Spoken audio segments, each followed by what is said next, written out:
Tayo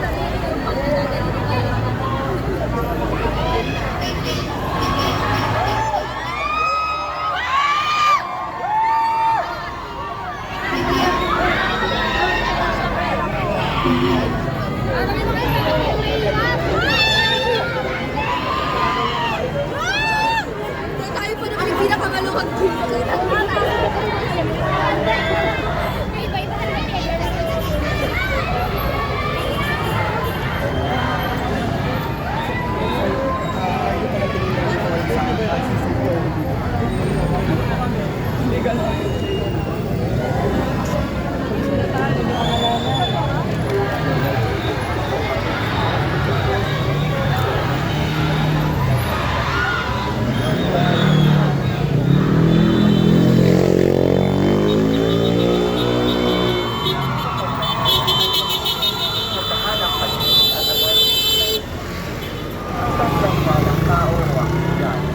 Iwasang maglatay ng sa masilig na lugar pagkatapos ng pagtitipon.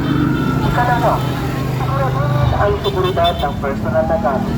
Iwasang magdala ng labis na pera, alahas at mamahaling gamit. Ilagay sa harap o loob ng damit ang wallet at cellphone. Huwag basta-basta magdabas ng cellphone o gadget sa gitna ng maraming tao. Ikatlo, iwasan ang biskutan at bulong.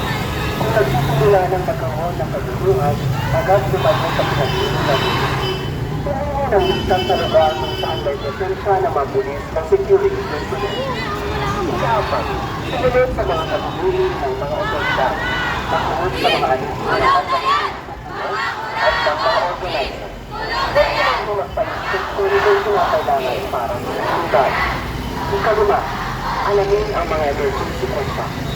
Tandaan ang numero na pinakamalapit na police assistance desk o barangay hall. Isang cellphone ang emergency hotline ng Magdalubong City. Ika-ano, maging disiplинado ang physical distancing. Respeto ang karapatan ng iba habang ipinapahayag ang sariling panindigan. Iwasan ang magpagawa ay maaaring magpunot ng kaguluhan at pinsala sa lahat. Paalala sila sa sariling civil at silang gabuwa ng kawayang pagpapahayag ay sinasagawa ng mapayapa sa kulero at magpeso sa bata. Maraming salamat. Magandang araw sa lahat.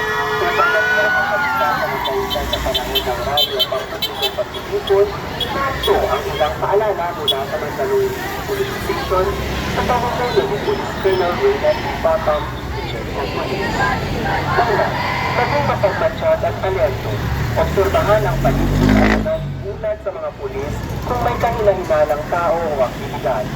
Iwasang maglakad mag-isa sa masisikip o matinig na lugar pagkatapos ng pagtitipon.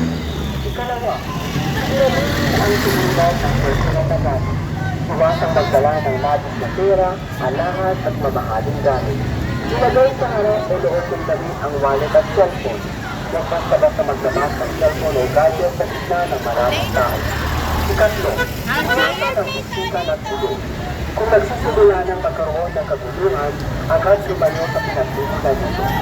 Tumingin ang listang sa lugar kung saan may presensya ng mga pulis o security personnel.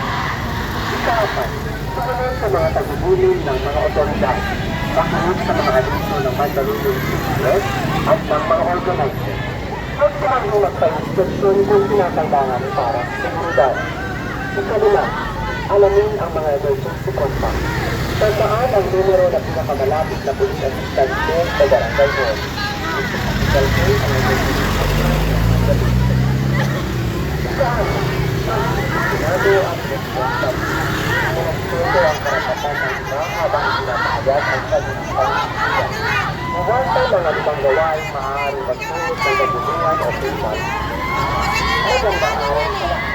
Pagkakasama ng kaisan sa panahon ng radio pang-matutong pagtitipon, narito ang ilang paalala mula sa Mandaluyong Police Station sa pamumuno ni Police Colonel Raynald Batam. Una, maging mapagmatsyag at alerto. Obserbahan ang paligid at agad ulat sa mga pulis kung kahina-hinalang tao o aktibidad.